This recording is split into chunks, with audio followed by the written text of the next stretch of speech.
അങ്ങനെ ഇങ്ങനെ എന്നോടൊരു കമന്റ് ചോദിച്ചാ കേട്ടോ. അങ്ങനെ ഇങ്ങനെ എങ്ങനെയാണ് ഹിന്ദിയിൽ പറയാന്ന്. നമ്മൾ സംസാരിക്കുമ്പോൾ വളരെയധികം യൂസ് ആയിട്ട് വരുന്ന വേർഡ്സ് ആണല്ലേ ഇത്.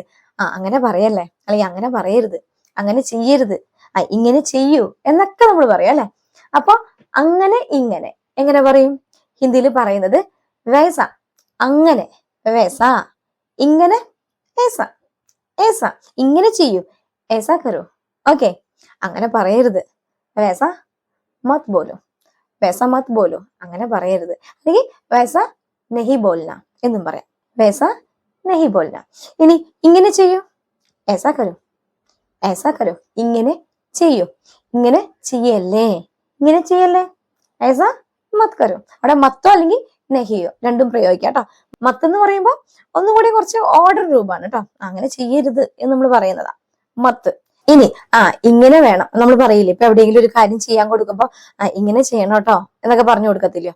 ഏസ കർണ ഹെ, ഏസ കർണ ഹെ, ഇങ്ങനെ ചെയ്യണം, ഇങ്ങനെ വേണം എന്നാണെങ്കിൽ ഏസ ചാഹിയെ, ഏസ ചാഹിയെ അല്ലെങ്കിൽ ഏസ വാല ചാഹിയെ, ഇതുപോലത്തെ വേണം എന്ന് പറയുന്നതാ. മനസ്സിലാവുന്നുണ്ടോ?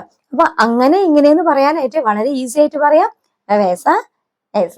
കൂടാതെ തന്നെ ഇപ്പൊ നമ്മുടെ ചാനലില് മെമ്പേഴ്സ് ഓൺലി ഗ്രൂപ്പിൽ ഹിന്ദി സംസാരിക്കാൻ പഠിക്കുവാൻ ആഗ്രഹിക്കുന്നവർ നിങ്ങൾ ആരെങ്കിലും ഉണ്ടെങ്കിൽ നമ്മുടെ ചാനലിൽ ഒരു 30 days ക്ലാസ് റണ്ണിങ് ആണ്. അപ്പം നിങ്ങൾ ആരെങ്കിലും ജോയിൻ ചെയ്യാൻ താല്പര്യമുള്ളവരുണ്ടെങ്കിൽ നമ്മുടെ ചാനൽ സബ്സ്ക്രൈബ് ചെയ്യുക. അപ്പൊ ഒരു ജോയിൻ ബട്ടൺ കാണും, അതിൽ സിൽവർ ഓപ്ഷൻ ചൂസ് ചെയ്താൽ മതിയാവും കേട്ടോ. ഗോൾഡ് അല്ല, സിൽവർ ആണ്. 59 റുപ്പീസിന്റെ സിൽവർ ഓപ്ഷൻ ചൂസ് ചെയ്യുകയാണെങ്കിൽ നിങ്ങൾക്ക് ആദ്യം മുതലുള്ള ക്ലാസ്സുകൾ അതൊരു പ്ലേലിസ്റ്റ് ചെയ്തിട്ടുണ്ട് കേട്ടോ. 30 days ക്ലാസ് എന്ന് പറഞ്ഞിട്ട്, സ്പോക്കൺ ഹിന്ദി ക്ലാസ് എന്ന് പറഞ്ഞിട്ട്. ഓക്കെ.